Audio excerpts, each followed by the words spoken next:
put to me a choice. Blacks, the saying went, were all right in their place.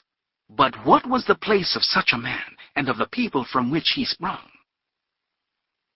Charlie Black went on to become Professor Charles L. Black, Jr., a distinguished teacher of constitutional law. In 1954, he would help provide the answer to the question Louis Armstrong's music had first posed for him. He volunteered for the team of lawyers, black and white, who finally persuaded the U.S. Supreme Court in the case of Brown versus Board of Education of Topeka that segregating school children on the basis of race was unconstitutional, that separate but equal no longer could be tolerated under American law. Genius is ultimately untraceable. No amount of historical or psychological sleuthing can ever fully explain the emergence of artists like Bach or Picasso or Louis Armstrong, who appear as if from nowhere, and through the power of their own individual imaginations, transform an art. The origins of the kind of music Armstrong played remain elusive, too.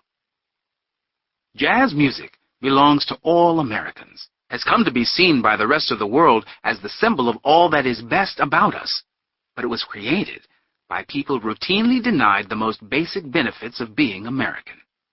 It grew up in 1,000 places, but it could only have been born in New Orleans, Louis Armstrong's hometown. In the early morning hours of January 12, 1819, the brig Clio anchored off the levee at New Orleans at the end of a 3-week voyage from New York. Among her passengers was the architect Benjamin Henry Latrobe, the father of the Greek Revival style in America, fresh from rebuilding the U.S. Capitol in Washington. He was a worldly, well-traveled man, and he was eager for his first glimpse of the South's biggest city and most important port. But when dawn finally came, Latrobe wrote, so thick a fog enveloped the city that the ear alone could ascertain its existence. And he heard a sound more strange than any that is heard anywhere else in the world. It is a more incessant, loud, rapid, and various gabble of tongues of all tones than was ever heard at Babel. The sun eventually warmed away the fog, and Latrobe and his fellow passengers could go ashore to discover for themselves the source of this strange cacophony. An open-air market stretched along the levee. Latrobe wrote, as far as the eye could reach to the west, and to the market house to the east, 2 rows of clamoring shopkeepers advertising everything from bananas to tin buckets, fresh fish to rare books.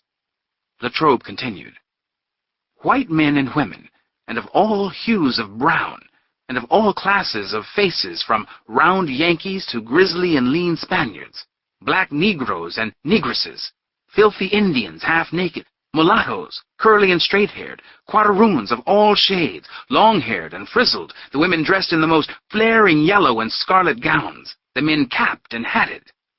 I cannot suppose that my eye took in less than 500 sellers and buyers, all of whom appeared to strain their voices to exceed each other in loudness.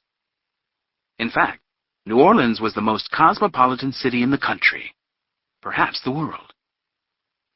Established by France in 1718, in the midst of a mosquito-infested swamp 90 miles north of the Mississippi's mouth, it was briefly ruled by Spain, reclaimed by France, visited by ships from everywhere, then more or less peacefully invaded by American flatboatmen whom the city's French-speaking citizens derided as Kentucks, and finally sold to the United States as part of the Louisiana Purchase in 1803. There are, in fact, 3 societies here, Latrobe noted. 1, the French, 2, the American, and 3, the mixed. Latrobe had only begun dimly to understand the city's infinite stratifications. The French themselves were divided. Some were descendants of the city's early settlers. Others were refugees from Canada and the French Revolution, from the Napoleonic Wars, or from the slave rebellions that had only recently overthrown French rule in Haiti and Santo Domingo. But all sought to retain their language and Roman Catholic customs, and all proudly differentiated themselves from the Protestant American newcomers now flooding into the town, whose culture, Latrobe noted, seemed antithetical to theirs. The American's business is to make money, he wrote.